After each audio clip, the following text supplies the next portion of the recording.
চলে আসে। টুনি, কাকুলিকে দেখেছিস? না তো কালু দাদা, কেন? কাকুলি দিদি কোথায় গেছে? তোমাকে বলে যায়নি? আমি তো কাজে গিয়েছিলাম, কাজ থেকে ফিরে এসে দেখি কাকুলি বাড়িতে নেই। তাহলে বনের সবার বাড়িতে গিয়ে খুঁজে দেখো, হয়তো কোনো পাখির বাড়িতে গেছে। এরপর কালু সেখান থেকে চলে যায়। আর তখনই টুনি কোনো মানুষ ছানার কান্নার আওয়াজ শুনতে পায়। মা টুকি, মনে হচ্ছে মানুষের কোনো ছানা কান্না করছে, তাই না? হ্যাঁ মা, আমিও তো তাই শুনতে পাচ্ছি। চলো তো ওইদিকে গিয়ে দেখি মানুষের ছানাটা কেন কান্না করছে। একে ছানা, তুমি এভাবে কাঁদছো কেন?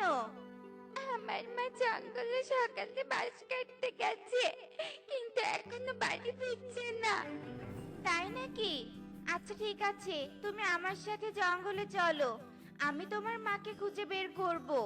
এরপর টুনি টুম্পাকে নিয়ে জঙ্গলে চলে যায় আর পুরো জঙ্গল ঘুরে ঘুরে রিমাকে খুঁজতে থাকে।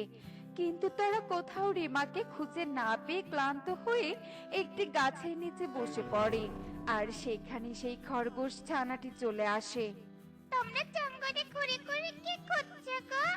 এই মানুষ ছানার মা জঙ্গলে বাঁশ কাটতে এসে আর বাড়িতে ফেরেনি, তাই তাকে খুঁজতে এসেছি। যদি একবারে পুকুর পাড়ের গাছ থেকে পেয়ারা খেয়েছে, তাহলে কোনোদিনও সে বাড়িতে ফিরতে পারবে না। কিন্তু কেন খরগোশ? ওই পেয়ারার মধ্যে কি এমন আছে? তুমি তো পরে বলতে চেয়েছিলে, এখন বলো তো শুনি। আচ্ছা ঠিক আছে, বলছি। ওই পেয়ারা গাছটা একটা রাক্ষসের গাছ। রাক্ষস প্রতিদিন গাছের নিচে জাদু দিয়ে একটা করে পেয়ারা ফেলে রাখে শিকার ধরার জন্য। আর যে ওই পেয়ারাটা খেয়ে নেয়, সেই পেয়ারা হয়ে যায়। কি বলছো এসব? তাহলে বুঝি এই মানুষ ছানার মা আর কাকুলি দিদি ওই রাক্ষসের কাছে বন্দি হয়ে আছে। এখন কি করে ওদের মুক্ত করা যাবে খরগোশ ছানা? তুমি কি সেটা জানো? না, আমি তো সেটা জানি না। তাহলে এক্ষুনি আমাদেরকে তান্ত্রিকের কাছে যেতে হবে। আমার মনে হয় তান্ত্রিক এর কোনো সমাধান দিতে পারবেন। এরপর টুনি সবাইকে নিয়ে তান্ত্রিকের কাছে যায় এবং তান্ত্রিককে সব কথা খুলে বলে। এই রাক্ষস তো দেখছি খুব খারাপ। ওর এত বড় সাহস, আমাদের জঙ্গলে এসে কিনা মানুষ পাখিদের ধরে নিয়ে যাবে। দাঁড়া, ওকে উচিত শিক্ষা দিয়ে ছাড়বো। এই নে মন্ত্রপুত জল, এই জল ওই রাক্ষসের শরীরে আর পেয়ারা গাছে ছিটিয়ে দিবি, তাহলেই ও ধ্বংস হয়ে যাবে।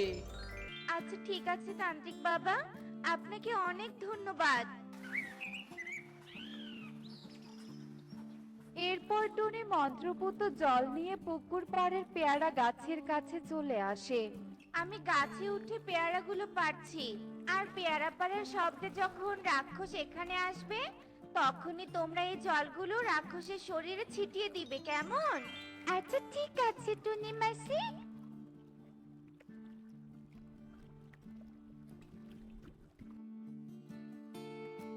এই পাখি, আগে এত পেয়ারা পারছিস কেন? খেয়ে তো দেখবি পেয়ারাগুলো খেতে কেমন লাগে। আচ্ছা ঠিক আছে রাক্ষস, আমি তাহলে গাছ থেকে নেমে পেয়ারা খাচ্ছি। এরপর টুনি যেই না গাছ থেকে নেমে পড়ে, তখনই টুম্পা তান্ত্রিকের দেয়া মন্ত্রপুত জল গাছে ও রাক্ষসের শরীরে ছিটিয়ে দেয়।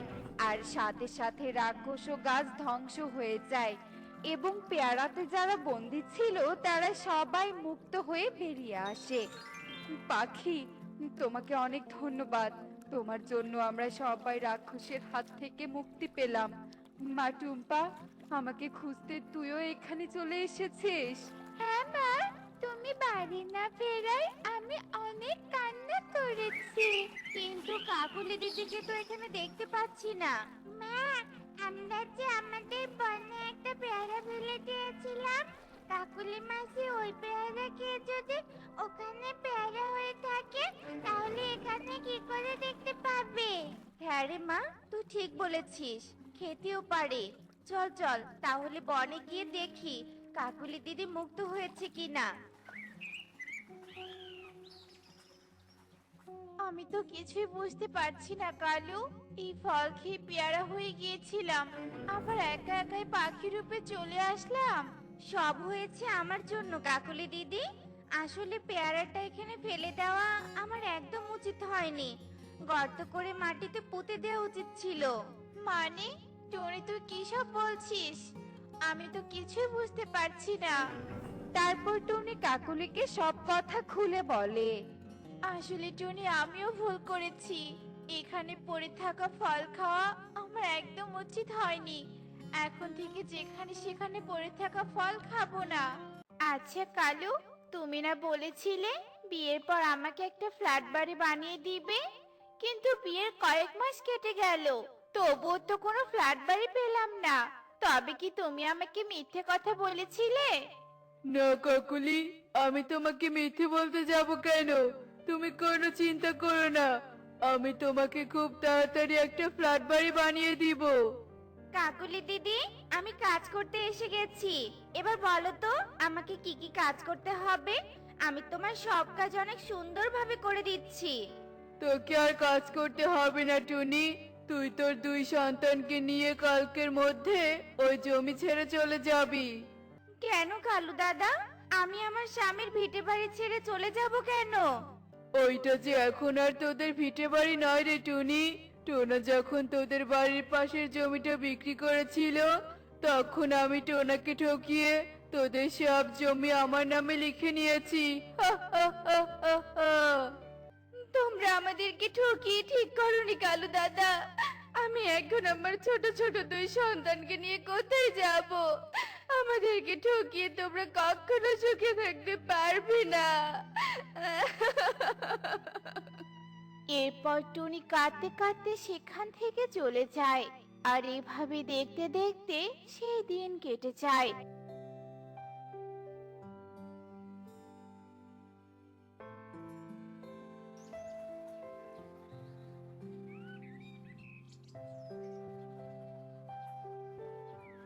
আর পরের দিন সকালে টুনি তার দুই সন্তানকে নিয়ে বাড়ি থেকে বের হয়ে যায়। মা, ও মা, আমরা এখন কোথায় যাব বলো তো? আমি কিচ্ছু জানি না রে মা, আমাদের যে যাওয়ার মতো কোনো জায়গা নেই। মা, ও মা, আমার খুব পানি পিপাসা পেয়েছে, আমি একটু পানি খাবো মা। ঠিক আছে রে বাবা, ওই সামনে দেখ একটা বাড়ি দেখা যাচ্ছে, চল আমরা ওই বাড়িটায় যাই। এরপর সবাই মিলে সেই বাড়িতে চলে যায়।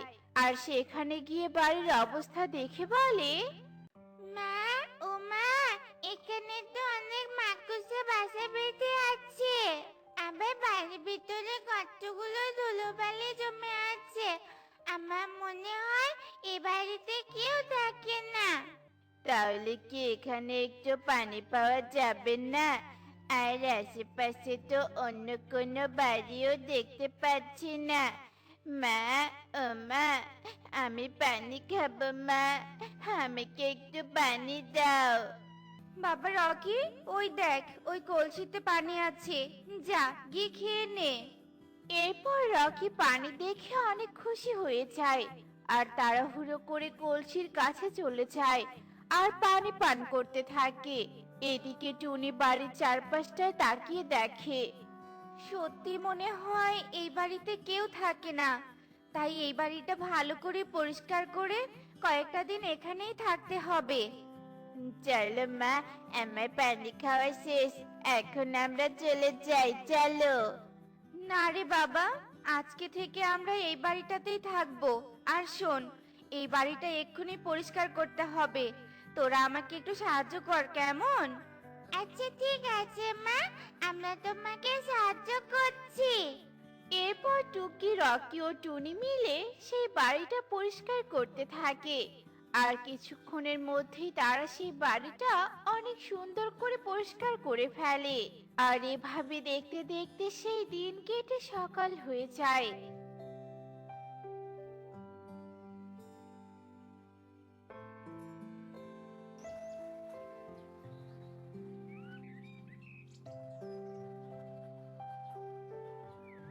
কাল রাতে তো ওরা না খেয়ে ঘুমিয়ে পড়েছে। আর ঘুম ভাঙলে হয়তো ওরা খাবারের জন্য বায়না করবে। আমি বরং আমার কাছে যে কয়েকটা টাকা আছে সেই কটা টাকা দিয়ে একটু খাবার কিনে নিয়ে আসি। এই কথা বলে টুনি কিছু টাকা নিয়ে বাজারে চলে যায়। কবুতর দাদা, আমাকে 2 প্যাকেট বিরিয়ানি দাও তো, আর এই নাও তোমার টাকা। এই নে টুনি, তোর 2 প্যাকেট বিরিয়ানি, আর এই নে 50 টাকা। মাসি, ও মাসি, আমার কাছ থেকে বেগুনের চারাটা কিনে নাও না। আমার মাঝে খুব অসুস্থ, আর আমার মায়ের অনেক খিদেও পেয়েছে। তাই আমি এই চারাটা বিক্রি করে আমার মায়ের জন্য খাবার নিয়ে যাব। ছোট্ট মেয়ে পারুলের কষ্টের কথা শুনে টুনির অনেক মায়া হয়, আর সে তার 50 টাকা দিয়ে বেগুনের চারাটা কিনে নেয়। এরপর সেখান থেকে বাড়িতে চলে আসে আর চারা গাছটা বাড়ির উঠোনে রোপণ করে দেয়। আর কিছুক্ষণ পর সেখানে একটা ইঁদুর ছানা আসে।